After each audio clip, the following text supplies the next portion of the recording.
Test 3. You will hear a number of different recordings, and you will have to answer questions on what you hear. There will be time for you to read the instructions and questions, and you will have a chance to check your work. All the recordings will be played once only.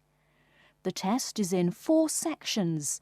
At the end of the test, you will be given 10 minutes to transfer your answers to an answer sheet. Now turn to Section 1. Section 1. You will hear a conversation between a customer service representative and a customer who demands a full refund.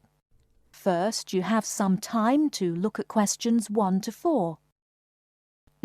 Now we shall begin. You should answer the questions as you listen, because you will not hear the recording a second time. Listen carefully and answer questions 1 to 4. Hello and welcome to Under Pressure Enterprises Customer Service Department. This is Kelly. How may I help you? Yes, I'm calling about one of your rice cookers I just purchased. What seems to be the problem, sir? Seems? There's no seeming about it. The blasted thing shoots hot steam all over the place, that's what. It nearly scalded my hand when I went to open it. Why, it could have killed the cat or something. It could have exploded and killed my wife and me. Sir, please calm down. As long as the steam escapes the cooker, it won't explode. So you're telling me there's no problem? Are you calling me a liar? Sir, no one is calling you a liar. Yes, so I demand a full refund. Under Pressure will be happy to refund your money, sir. Now, I just need some basic information. Okay. Sorry, I do tend to get a little hot under the collar. My wife tells me to slow down. So, what do you need to know? Sir, don't worry. I just need to ask you the model number of the cooker. Where are my glasses? Here. Let's see. It's R242. R242. Okay. And how much did you pay for the product? £89.99. It was on sale, I guess I should tell you. Thank you, that's honest of you. Now, where did you buy the cooker? Which store and which branch? At that big electric life appliance store downtown. The city centre branch? That's the one. And you say the problem is that the steam escapes? Yes, it does. No problem, sir. If there's steam escaping, clearly the cooker is broken or defective. So we have an R242 cooker with an escaping steam problem. It was bought from Electric Life City Centre branch for $89.99. Is that correct? Yes, that is correct. Oh, I nearly forgot. When did you buy the cooker? Just as soon as my wife got the crazy idea she'll live longer if she stops eating good English food, roast beef and mash. No, all she says she wants is rice and vegetables and sauces you'd not soak your feet in. Before you hear the rest of the conversation, you have some time to look at questions 5 to 10.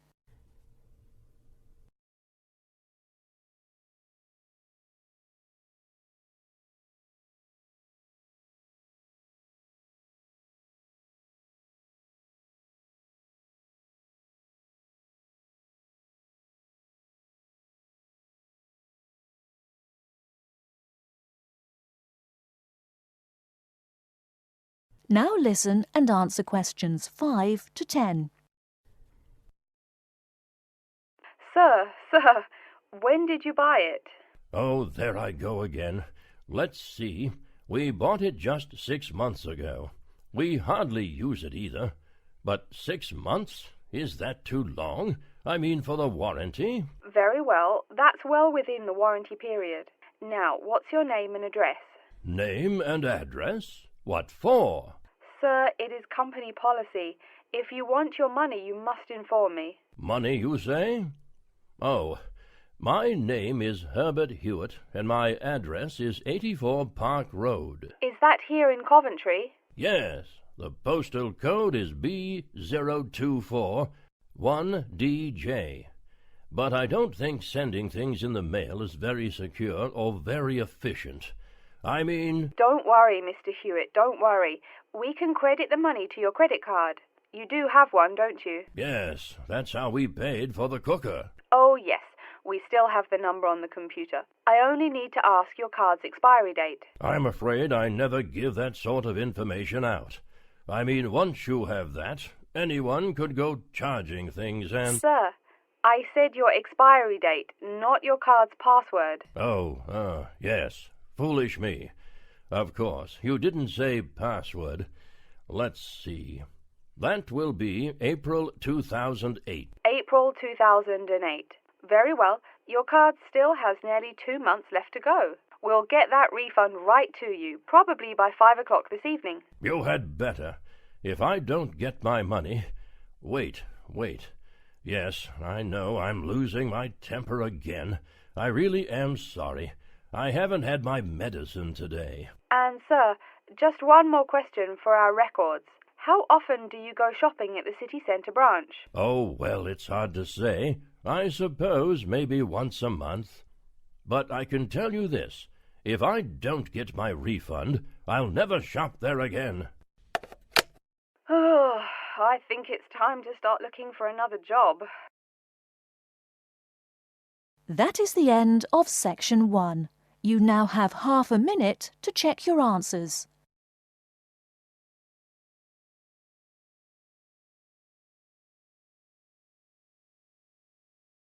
Section 2. You hear a talk by a counsellor from the University of New South Wales, who will introduce some useful facilities and services on the campus. First, you have some time to look at questions 11 to 15.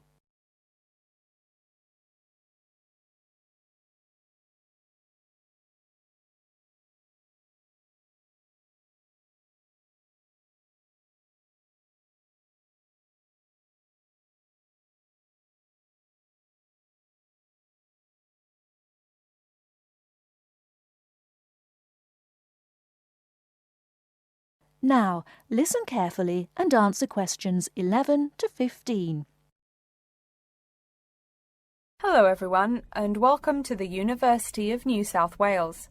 The first thing I'd like to do at today's orientation session is get you all oriented. That means tell you the location of some useful facilities and services.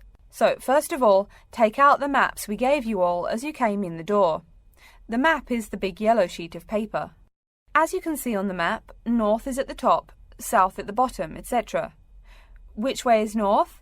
Well, look through that window on my left, your right. See the rising sun? That would have to be east.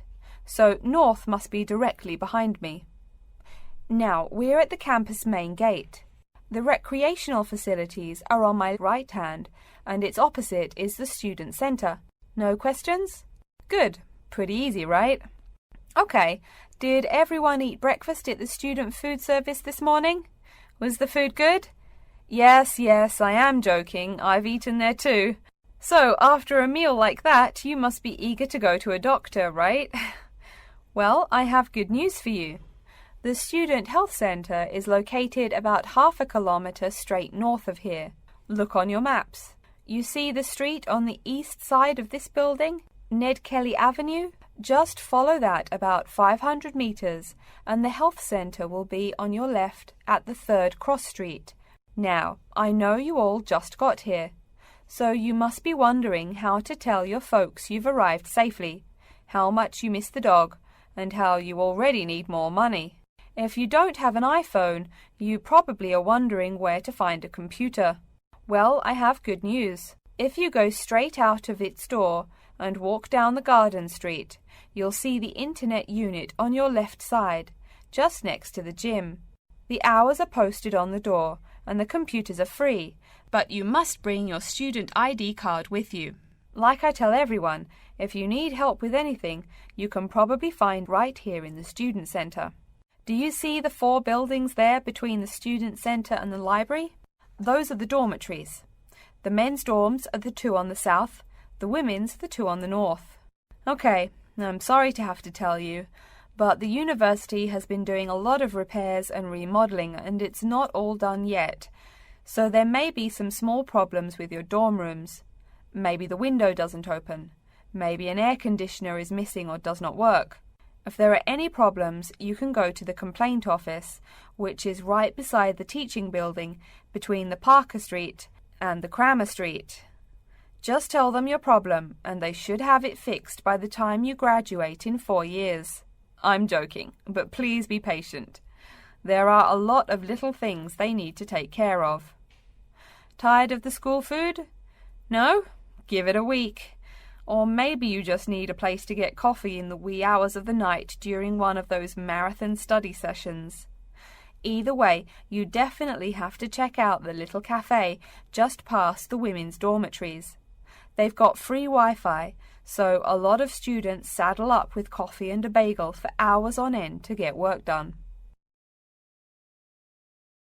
Before you hear the rest of the talk, you have some time to look at questions 16 to 20.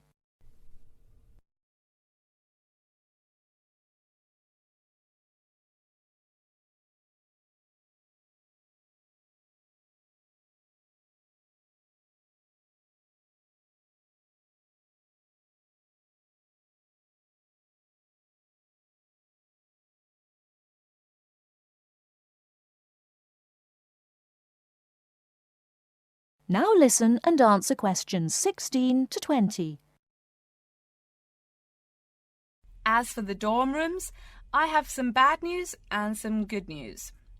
The bad news is the rooms are small and you'll probably be sharing space with at least 3 other students. The good news is that each room has its own bathroom. What's good about sharing a bathroom with 3 strangers? Good question. Okay, call it bad news and worse news. Hey, maybe try this for good news. Each dorm has a kitchen. If you want to make snacks or meals, you can do it there. You can buy food containers at any campus convenience store, so you can store your food in the kitchen. But a word of warning, you should definitely write your name on your food containers. Sad to say, there are food thieves among your fellow students. Speaking of thieves, a word about security. I mean, this is Australia, and we do get drunken bush rangers wandering onto campus. Each of you will be given a key for your dorm room. Don't lose it. You have to pay for any replacement and fill out a bunch of papers too. Red tape, huh? Your key does not work for the front door of your dorm, however. To the right of each door, there's a keypad with numbers. When you move in, they will tell you the code you use to enter the door. Please do not tell the code to people who do not live in the dorm. Let's see. Have I forgotten anything? Oh yes, most of you are not rich, correct? So when your clothes get dirty, you can't just throw them away and buy new ones. That means you have to learn to do laundry. Or, men, that means you have to hurry up and get married. If you decide to wash those clothes and not get married, there are laundries in each dorm. Where? Oh, I almost forgot to tell you. The laundry for each dorm is in the basement. Some real good news this time if you're a student, it is free. You do have to buy your own soap, however. The laundry closes, by the by, at 11:30. And now that I've mentioned 11:30, please remember, the dorm doors are locked at 11:30 p.m. Your code will not work. If you want to get in, you'll have to call the night watchman. Don't worry, you can get that number at the dorm office. Yes, the dorm office and the complaint office are the same office. All right then. Before we continue, are there any questions? That is the end of section 2. You now have half a minute to check your answers.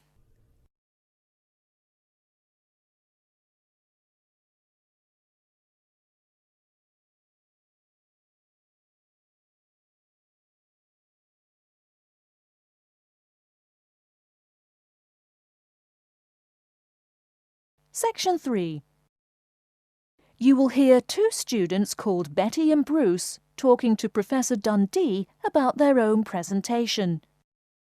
First, you have some time to look at questions 21 to 24.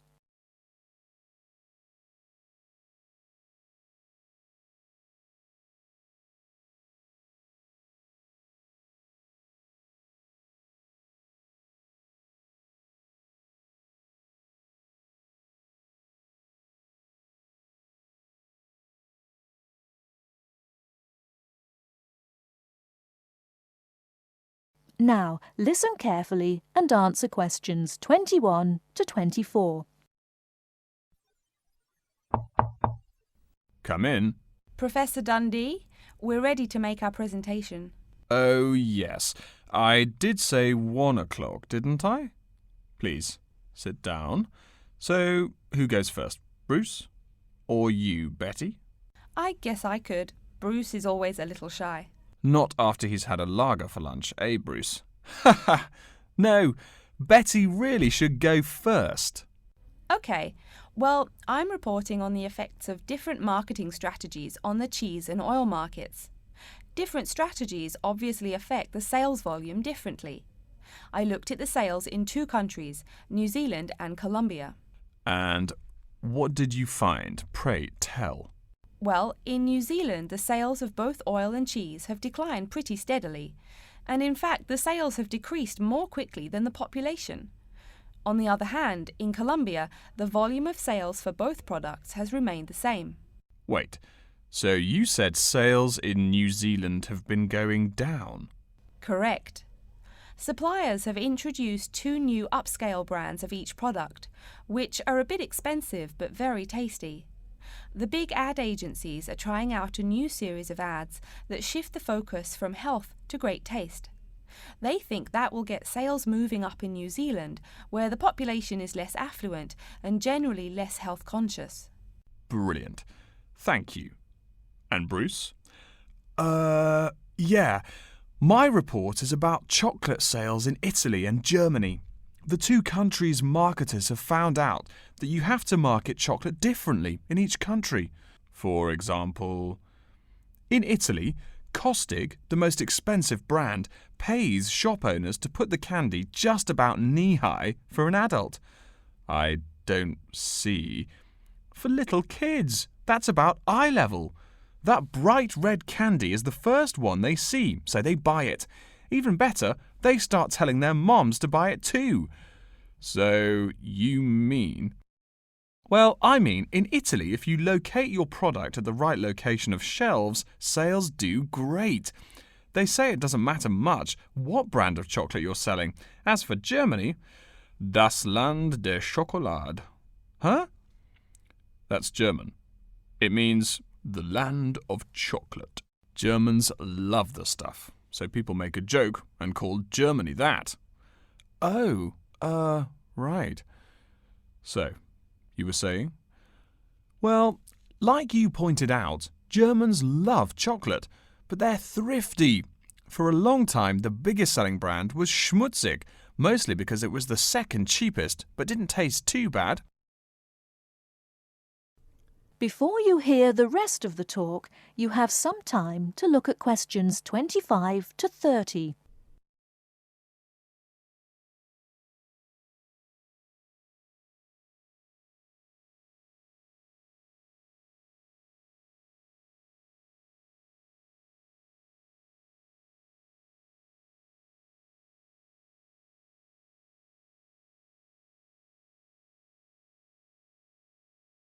Now listen and answer questions 25 to 30.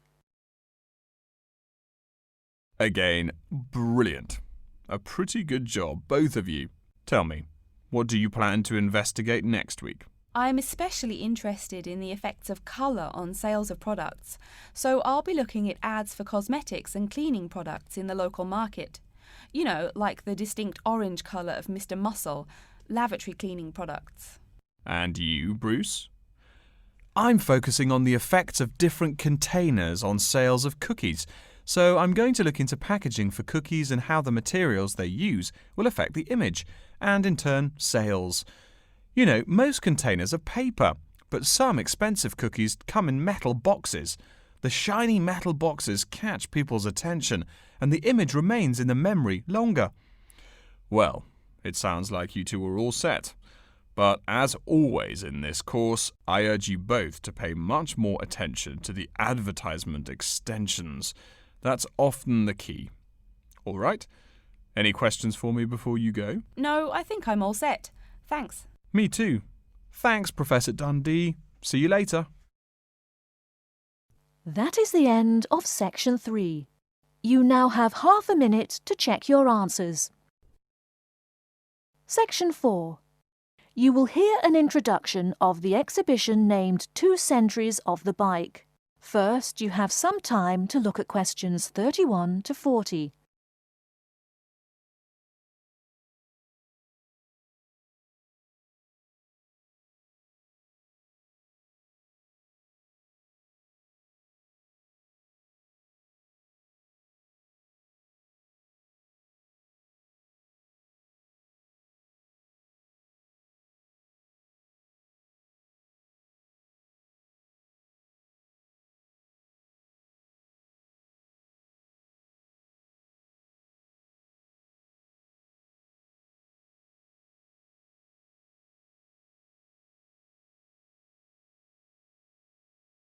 Now listen carefully and answer questions 31 to 40. Good afternoon, ladies and gentlemen. I'd like to take this opportunity to welcome you to our exhibition, 2 Centuries of the Bike. Let's stroll around the exhibition, shall we?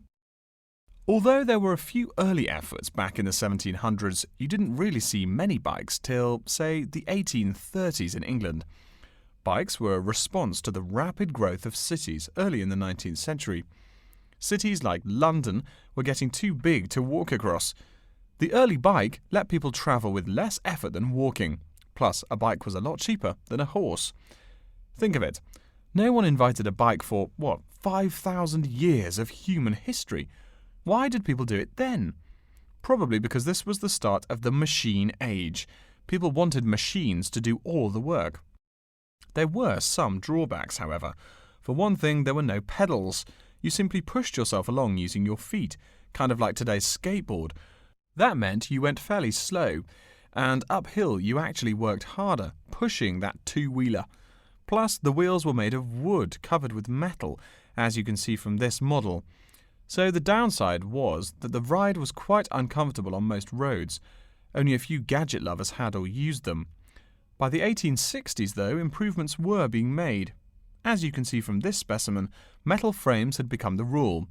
They are more durable than wood, and they don't warp in the rain. The biggest improvement, however, was the development of the chain and sprocket system. They are connected. This meant you did not push the bike. You used pedals, just like today. You had to try harder to balance, so it took some practice to figure out how to use the pedals. But it made the ride so much easier. As a result, the good thing was that you could ride a lot more smoothly and with very little effort. By the 1880s, another big change was the use of rubber wheels. These became pretty common at that time. Though the first ones were solid rubber, the ride was a good deal more comfortable than the old iron and wood system. This is a big consideration because the faster you go, the more you feel every bump. Air-filled tyres, pneumatic tyres, didn't really come into use till around the year 1900, as you can see from this exhibition over here. That made the ride even more comfortable. So by 1890 or so, people were going a lot faster and a lot more smoothly. There was one problem when you were going quickly and comfortably. Oh no, how do I stop? Yes, we all laugh now, but for a long time the only way to stop was to drag your feet. That didn't work very well, and it would be dangerous if you were going fast. In the crowded cities of those years, New York, Chicago, and so on, you would get killed if you couldn't stop for, say, a streetcar. Plus, look at this bike. The front wheel is nearly 1 meter and 2/3 tall. They made them that way so you could see over people and wagons, but you couldn't drag your feet. This model is called a velocipede, a speed pedal. Another characteristic of the bike in this period is that it has 2 equal-sized wheels, which signalled a big change in bikes. For with the velocipede, brakes appeared. If you wanted to stop, you just pushed the pedal backwards. Doing that stopped the back wheel of the bike. This technique worked a lot better than dragging your feet or jumping off the high seat there. This meant that bikes became a great deal safer. It would have been safer if people wore helmets, but the first bicycle helmet wasn't invented until years later, and even then it was little more than a leather ball cap.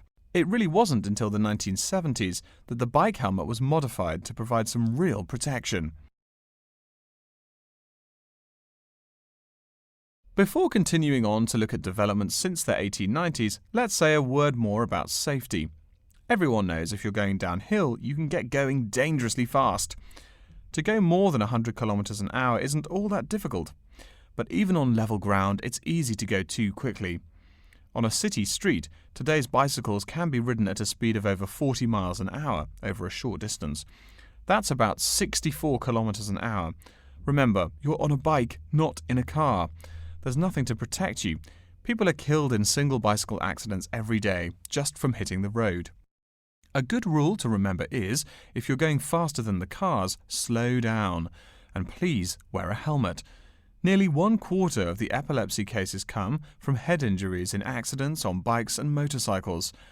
I don't mean to scare you, but safety is everyone's business. What? Now that's a good question. Why are today's bikes so much faster? Well, it's not just that today's athletes are faster. The answer is partly mechanical. If you look closely here at the back wheel, you'll see a number of gears. Changing gears is what makes those fast speeds possible. You can shift gears depending on the terrain and how hard you wish to pedal.